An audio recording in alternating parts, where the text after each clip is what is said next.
do it. Liberland blockchain, the New Year's edition. What is our blockchain? It is a system whereby we will run our government. It is a ledger which will be held by you, the Liberlanders, and you will enable the system to run itself so that you can check what the government is doing. This is kind of the main proposition.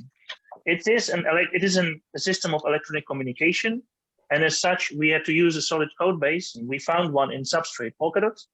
And one of our great improvements is that we have a new front end, totally original, totally Liberland, which is powerful and beautiful.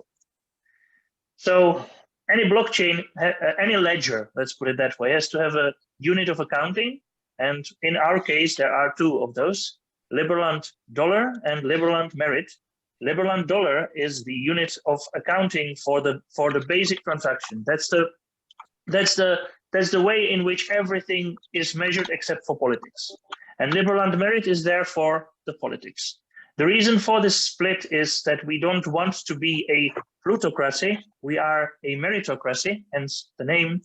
We are running a separation between the voters and those who will be voted, and between those who count the votes, which is very sensible, as current political systems amply prove, and current elections. We are big into division of power. This blockchain is here for you. You can participate in politics using that blockchain. You can help us run something which is called Validator or Nominator, and that's the people who make sure that the blockchain is decentralized, who actually note everything that goes to that ledger of the blockchain. You can use the blockchain for payments. You can build on it your own dreams, your own apps. You can make them come to reality. It's not just for the government, it's also for you. So I'm now going to introduce certain concepts which are unique for our blockchain, which is again a decentralized ledger, something like a notebook, where you can write everything that's going on in that system, that's going on in the Liberland government, and that's also going on in any application which you build on it, because we can share it. It's not a monopoly. So what is very unique is something we call political pooling. Remember the merit, the Liberland merit, and remember how we don't want to be a plutocracy. Political power is not gained by buying votes. It is gained by committing your own finances, your own funds, and therefore your own energy into our country. You commit it for a long time. You can uncommit it, of course. It's still yours. It remains yours. But you can only uncommit 10% per year, which is not that much. So it shows your seriousness. If you commit certain funds into our system, that is the single source of political power, whereby you can vote, whereby you can participate in referendum, and so on. While you're unpooling, it is as if you participated on the social system of Liberland, so you cannot vote because there will be a conflict of interest. Our system is a mix of Swiss democracy, between Swiss democracy and the best of corporate governance. Swiss democracy has to have elements of direct democracy. We focus on the negative Swiss democracy, meaning that we can get rid of any laws. But we also have a positive one, where all laws have to pass through the referendum, the direct democracy. You can see that on the right side, that either you as a citizen or the Congress, which is the representative body, we'll talk about it soon, you can make a proposal, then algorithm selects those proposals which are the most backed by others, and then there are votes. As you can see, or as you can infer from the graph, there is something called a voting requirement, and that does not have to be 50%. It is if the Congress makes the proposal, but it is not if people do so. There is a rather complicated mathematical system, which, however, boils down to how fewer the voters are participating, the more difficult it is to pass a proposal. And this is to make sure that there is no populism present, whereby a referendum which is not attended by very many people would pass a radical change just by the virtue of voter, so to say, absence or ignorance. We do have a representative democracy, and that is going to be the heart of our democracy. the Congress of 21 members. We have elections every 3 months. Now, you don't have to go to any voting booth. First off, there are no voting booths, it's all online. But second off, for the first elections, you just say who your preferred candidates are. And if they remain your preferred candidates, you can just skip the next election and the next one and the next one, and you will always automatically vote for your preferred candidates. We have an important institute called a delegation. So not everybody knows everything about any possible political matter in Liberland. And the Congress people are paid and are hired for, or voted in for rather, to be competent professional politicians. So you can delegate your referendum vote to your congressperson. You can do that for 1 vote or for more votes, and you can always take your delegation back. So unlike the current representative democracy, and I would like to use it like this is true representation because you can undelegate whenever you please. The Congress, besides the delegation, proposes laws. As we said, they are simpler to pass. There is no anti-populism measure. We trust that the Congress laws are representative by the virtue of representatives proposing them. They will be controlling the budgets because a budget is important, and we want the people who are the most engaged in Liberland to be able to vote on the budgets. And they have certain powers like making sure that obviously malicious referenda will be stopped so that there is no waste of bandwidth and no danger to democracy. There has to be 75% of all Congress members has to agree that the referendum is malicious, and the courts will be able to dispute it. So it's no superpower. They will also be proposing international treaties, the more important ones. We have the Treasury that's based on the budgeting, as you can see. The Treasury, normally speaking, works that there will be a law which will say how much each ministry needs, and that will be provided for each election period, which is 3 months. But you also will be able to ask for funding for your project. You do that as the following way. It's very simple. You make the proposal, you put in collateral, which will be significant, and then you have to convince the Congress. If you do convince the Congress, you will be funded. If you do not convince the Congress, you will lose the collateral. This is quite a harsh measure, but it is meant to stop spamming this line of communication and to make sure that only serious proposals are ever made. Well, I spoke something about corporate governance and Swiss democracy, and the corporate governance is reflected in the second chamber of our parliament, so to say, the Senate.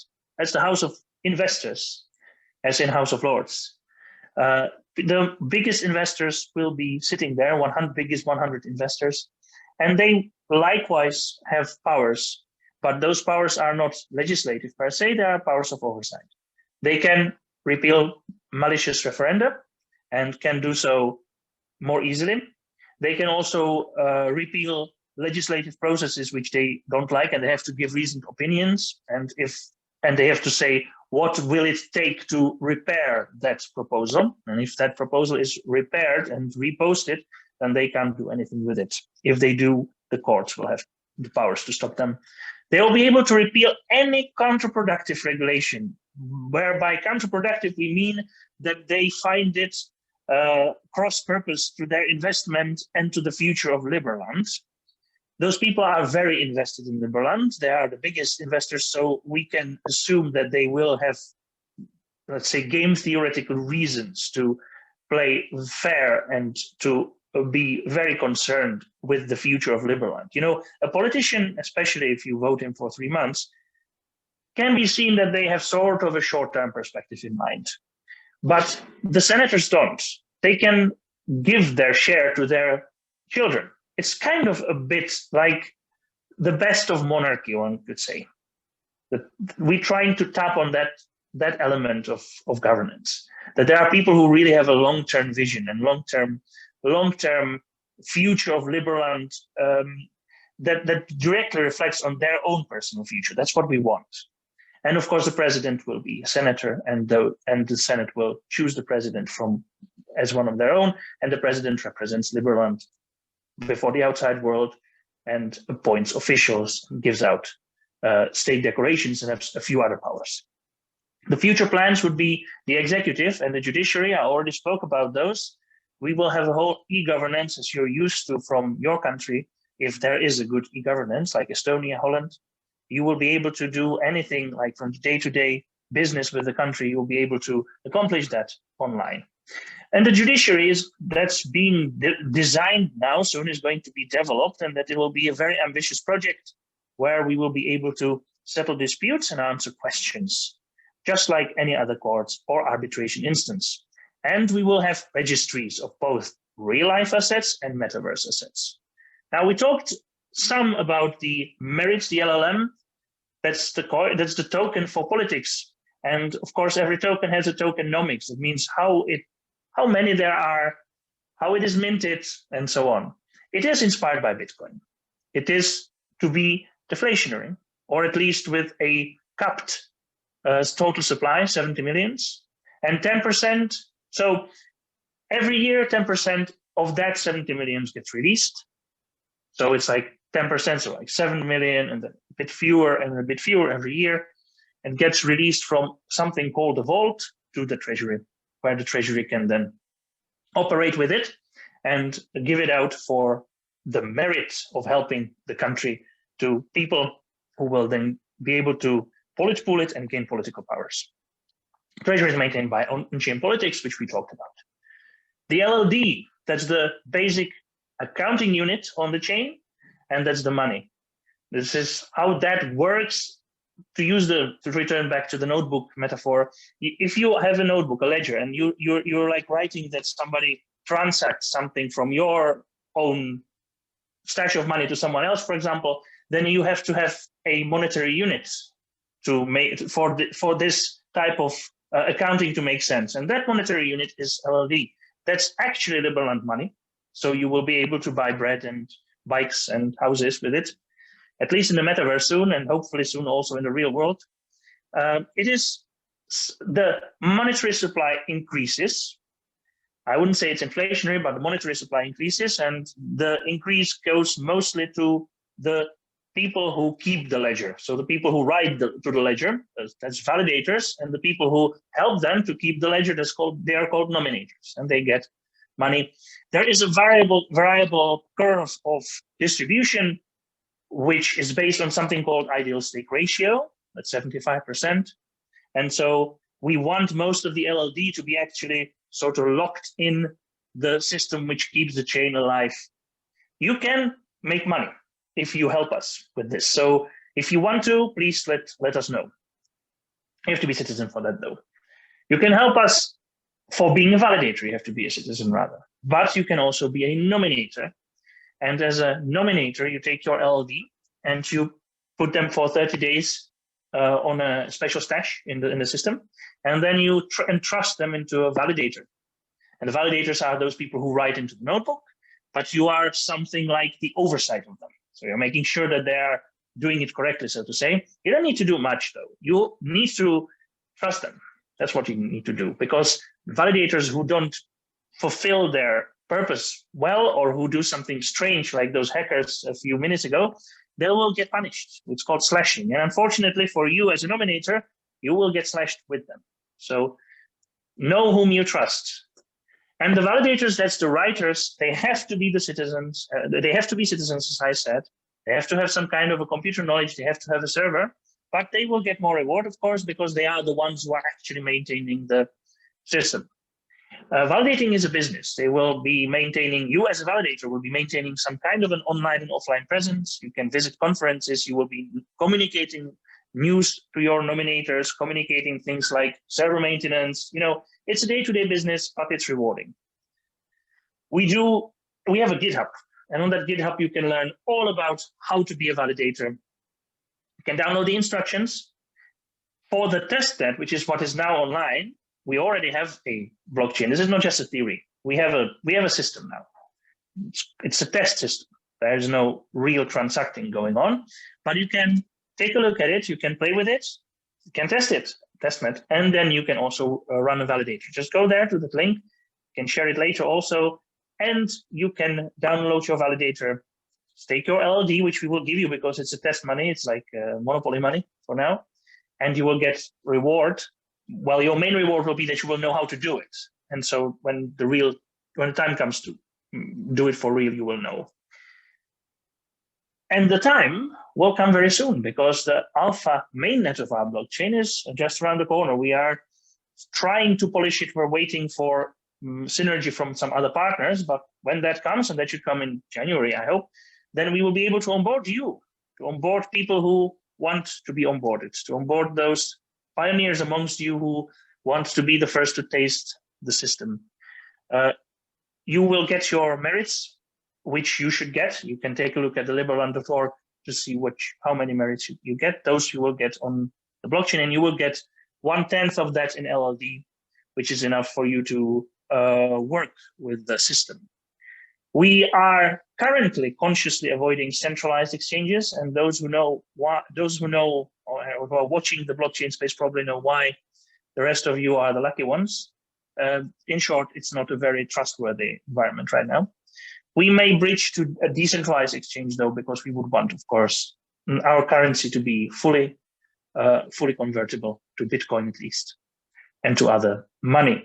But this is just the beginning, and soon we will enter a new phase when the politics will be truly working, when new functionality comes online, and when you will be able to participate with your project on a blockchain which is of us all. It is Liberland's, but it is owned by token holders, merit holders, dollar holders. It is owned by you. Let's build together. Thank you.